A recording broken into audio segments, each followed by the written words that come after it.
భారీ వర్షాల కారణంగా కేరళలోని వైనాడ్ జిల్లాలో విరిగిపడ్డ కొండ చర్యలతో వందల మంది కకాల వికలమైపోయారు. వారు ఎక్కడ ఉన్నారో తెలియని పరిస్థితి ఏర్పడింది. వైనాడ్ జిల్లాలోని మెప్పాడి, ముండక్కై పట్టణం, చురాల్మాల ప్రాంతాల్లో తెల్లవారుజామున కొండ చర్యలు విరిగిపడ్డ ప్రమాదంలో 20 మంది మృతి చెందగా 50 మంది గాయపడినట్టు తెలుస్తోంది. ముండక్కై చేరుకున్న అధికారులు సహాయక చర్యలు చేస్తున్న టైంలోనే తెల్లవారుజామున 4 గంటలకు ప్రాంతంలో చురాల్మాల్లోని పాఠశాల సమీపంలో కొండ చర్యలు విరిగిపడ్డాయి. కేరళలోని వయనాడ్లో కొండ చర్యలు విరిగిన ఘటనపై ప్రధానమంత్రి నరేంద్ర మోదీ తీవ్ర దిగ్భ్రాంతిని వ్యక్తం చేశారు. శిథిలాల మధ్య చిక్కుకున్న వారిని రక్షించేందుకు సహాయక చర్యలు కొనసాగుతున్నాయని ట్విట్టర్ వేదికగా వెల్లడించారు. వయనాడ్లో కొండ చర్యలు విరిగిపడ్డ ఘటన తీవ్రంగా కలిచివేసింది. అయితే తమ ప్రియమైన వారిని కోల్పోయిన వారందరికీ, అలాగే గాయపడిన వారి కోసం నా ప్రార్థనలు అని పేర్కొంటూ ప్రధాని మోదీ ట్వీట్ చేశారు.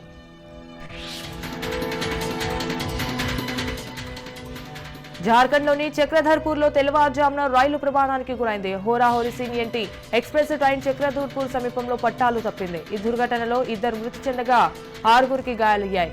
రాజ్కర్ స్వాన్ వెస్ట్ రౌటర్ బారాబాంబు స్టేషన్ మధ్య తెల్లవారుజామున 4 గంటల ప్రాంతంలో రైలు పట్టాలు తప్పింది.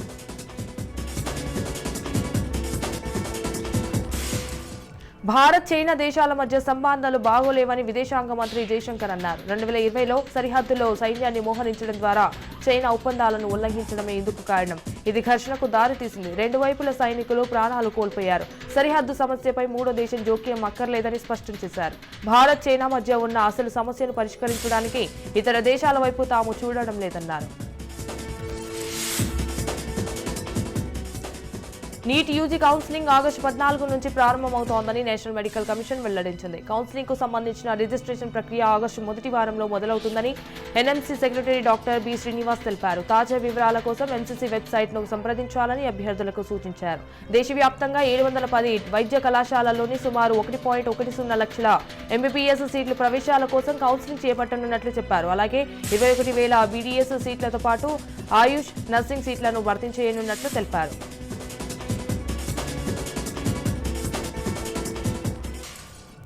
రిజర్వేషన్ల అమలు విషయంలో బీహార్ ప్రభుత్వానికి మరో ఎదురుదెబ్బ తగిలింది. నితీష్ కుమార్ ప్రభుత్వం పెంచిన రిజర్వేషన్లను రద్దు చేస్తూ పాట్నా హైకోర్టు జారీ చేసిన ఉత్తర్వులపై స్టే ఇవ్వడానికి సుప్రీంకోర్టు నిరాకరించింది. దళితులు, గిరిజనులు, వెనుకబడిన వర్గాల వారికి విద్యా, ఉద్యోగాలలో రిజర్వేషన్లు 50 నుంచి 65% పెంచుతూ బీహార్ ప్రభుత్వం తీసుకొచ్చిన చట్టం చెల్లదంటూ పాట్నా హైకోర్టు తీర్పు చెప్పింది. ఈ తీర్పును సవాల్ చేస్తూ 10 పిటిషన్లు దాఖలయ్యాయి. వీటిని విచారించిన సుప్రీంకోర్టు హైకోర్టు నిర్ణయంపై స్టే విధించేందుకు నిరాకరించింది. కేసును సెప్టెంబర్లో విచారిస్తామని వెల్లడించింది. జార్ఖండ్ సీఎం హేమంత్ సోరెన్ కు సుప్రీంకోర్టులో ఊరట లభించింది. మనీ లాండరింగ్ కేసులో హైకోర్టు ఆయనకు ఇచ్చిన బెయిల్ ను సవాల్ చేసిన ఈడీకి సుప్రీంకోర్టులో చుక్కెదురైంది. బెయిల్ ను రద్దు చేయాలని కోరుతూ ఈడీ దాఖలు చేసిన పిటిషన్ ను సర్వోన్నత న్యాయస్థానం సత్కరించింది. ఈడీ కేసులో సోరెన్ కు జార్ఖండ్ హైకోర్టు జూన్ 28న బెయిల్ మంజూరు చేసింది. జైలు నుంచి బయటకు వచ్చిన తర్వాత జార్ఖండ్ సీఎంగా సోరెన్ మళ్లీ బాధ్యతలు స్వీకరించారు. సరైన కారణాలతోనే హైకోర్టు ఏకసభ్య ధర్మాసనం సోరెన్ కు బెయిల్ మంజూరు చేసిందని సుప్రీంకోర్టు వ్యాఖ్యానించింది. ఆగస్టు 1 నుంచి చెప్పుల ధరలు కూడా పెరగబోతున్నాయి. దీనికి కారణం కేంద్ర ప్రభుత్వం ఆధీనంలో బ్యూరో ఆఫ్ ఇండియా స్టాండర్డ్ పాదరక్షలకు సంబంధించి జారీ చేసిన నూతన మార్గదర్శకాలు. వీటి ప్రకారం ఫుట్వేర్ కంపెనీలు BIS కొత్త నాణ్యత ప్రమాణాలు తప్పనిసరిగా పాటించాల్సి ఉంటుంది. ఈ ప్రమాణాలకు పాటిస్తూ ఫుట్వేర్ కంపెనీలు తమ ఉత్పత్తులను మార్కెట్లోకి విడుదల చేయాల్సి ఉంటుంది. ఈ నేపథ్యంలో వచ్చే నెల 1 నుంచి పాదరక్షల ధరలు పెరిగే అవకాశం ఉందని సమాచారం. భారత్లో పాముకాటు మరణాలు తీవ్ర ఆందోళన కలిగిస్తున్నాయి.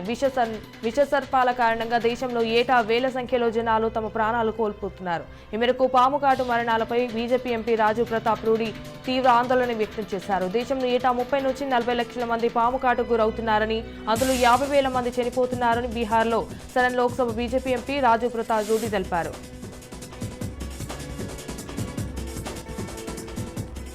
ఉత్తరప్రదేశ్లో పూర్తిగా తెలుపు రంగులో ఉన్న కప్పను గుర్తించారు పరిశోధకులు. ఇది దేశంలో తొలిసారిగా కనిపించిన తెల్ల కప్పగా, అరుదైన కప్పగా రికార్డులోకి ఎక్కింది. హప్లోబాడ్రా కపోట్ టెగైరినన్ అనే ఇండియా బుల్ ఫ్రాగ్ జాతిలో అరుదైన తెల్ల కప్పను గుర్తించారు. దుధ్వా టైగర్ రిజర్వ్లో సుహేలి నది పరివాహక ప్రాంతంలో ఈ కప్పను గుర్తించారు. ఢిల్లీ యూనివర్సిటీకి చెందిన అసిస్టెంట్ ప్రొఫెసర్ రాబిన్ సుయేష్ నేతృత్వంలో ఈ పరిశోధన జరిగింది.